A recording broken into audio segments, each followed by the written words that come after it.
especially in the state of Florida, and it starts in one place and then it goes to another, they're taking out teaching our culture and the history. And as we go along, even in the new government that they have formed, they are now making a bill that will take back some of the things that we as Black people have gotten. There is the late John Lewis was given a boulevard named in his name, but they have now decided, or almost passing that bill, that they're going to take back 3/4 of that boulevard and name it for your ex-president Trump. So things is going backwards instead of coming forward. And they talk about race-based theory, which is our Black history. So the church has to now really teach the history here to, we don't have a whole lot of young folks, but we'll have to teach it, and we'll have to get, really involved in teaching and studying our history so that we can teach it at home and teach it to our neighbors and people that we know, because little by little, the things that we have accomplished over the years that we became so complacent with will be gone. We have become complacent because we can buy homes, we can have cars, we have free speech, but we have not thought about how we got it, and we have not cherished it or hold on to it. And it's like your muscles. If you don't use it, you lose it, and that's exactly what's happening now. So we are going to go forth this year in Black History, and we are going to really tell you the different things that are going on. Even the TV commentators are all in line with the government about teaching history and our young Black men. And we see what's happening with the police and the young Black men. It's nothing different from what happened when Martin Luther was doing his nonviolence marches. So this year, the nation has, for their Black history theme, they have Black resistance, but I don't like the word resistance. It portrays something different in my mind. And so we, as our Black history here, our team will be education. We will educate you on Black history. We will ask you to educate your friends and your neighbors and whatever on our history, and we will strive to be better people. We learned in our Bible school and from our pastor that we don't boast in the education that we have on the things that we have, but there is a balance in life. There's a balance in everything we do. We have to be educated to move forward. What they want for us is to go back to the days when we couldn't speak well and couldn't do things well. So our theme will be on education. And next week or the week after, we will explain to you, or maybe somebody here might already know, why we even celebrate Black history, or how we got to celebrate Black history. And that was through a man by the name of Carter Woodson. And his parents were sharecroppers, but he slowly educated himself to a level where, he rose up. And so we don't want to be people that just sit down and every year we hear the same stories over and over, but we don't make any elevation. You have to make elevation in life. So education is very, very important.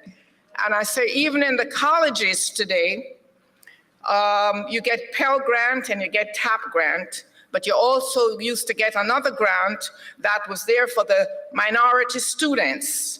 My children got those grants that allowed them to get books, and they got jobs, and they were able to complete, they got money towards their college. But now that's gone. 3/4 way is gone. So before you know it, will be totally gone.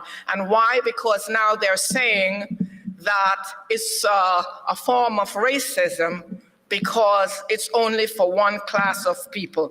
But we were getting it because we were the lowest class. But now they want to include the white folks, plain and simple. So things are changing. And while things are changing, we are complacent because we have come to a certain level, but we have got to look around and see where we're going.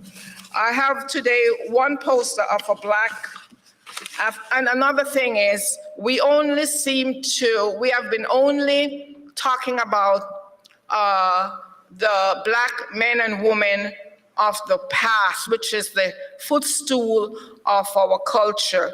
But going forward, we want to talk about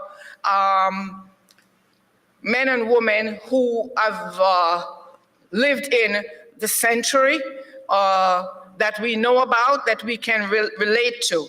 For example, there's a Calvin Butts from the church in Manhattan that's done a whole lot of things, and we will bring him out at one particular time. He worked with the men and the women in prison. He works for his community. So we don't want to wait. We waited. Now he's dead, and we want to give people their roses while they're alive. There's a lot of them that are still around, and there is some of them that just recently passed that you can, identify.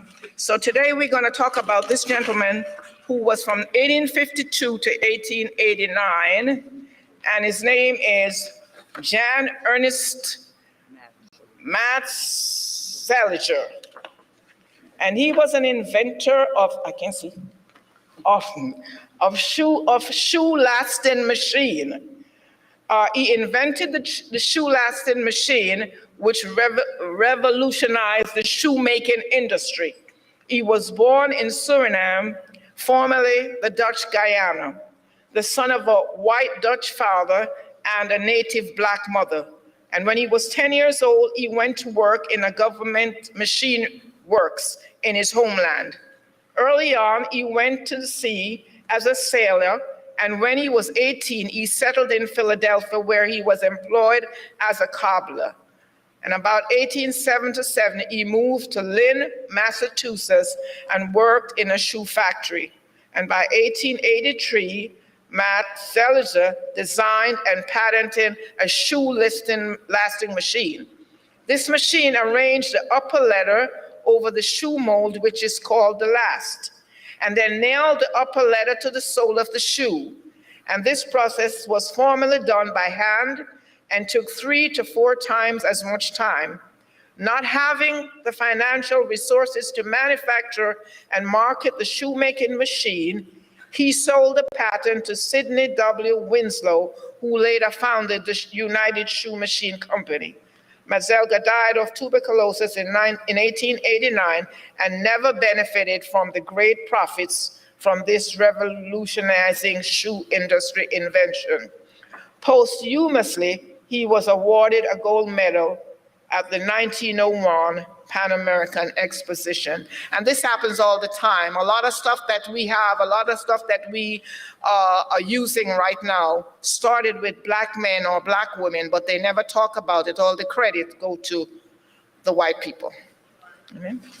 Okay, you want to hold mine? Okay. Okay. I didn't bring my glasses, so you hold it away. Okay. So this famous African American, who's a bit more of a contemporary, is Ralph Bunche. He's born 1904 and he died in 1971.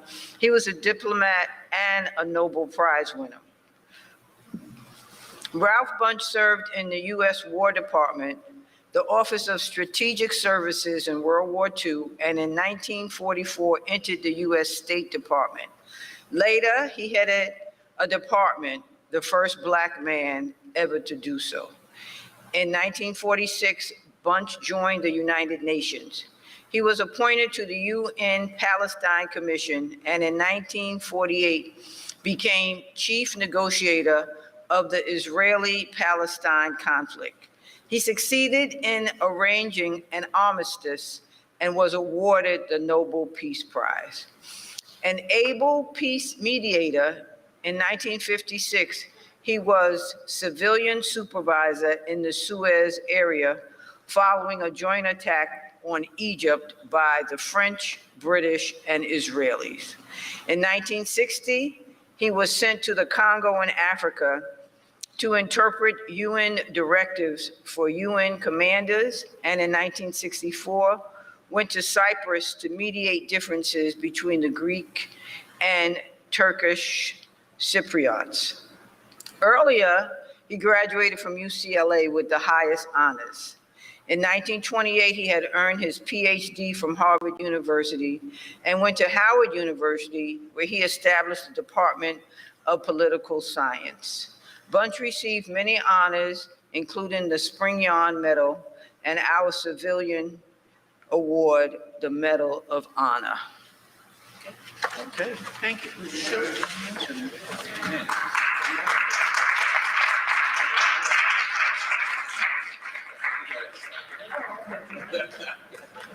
Okay, so we're going to ask you for the month of February if you have any African American apparel, if you can wear it, even if it's just a scarf or a hat or whatever, that we could, celebrate the month. And we plan not just to celebrate the month, but we will be doing things throughout the year. We have always said it, but we're going to stick to it this time. Okay? Thank you.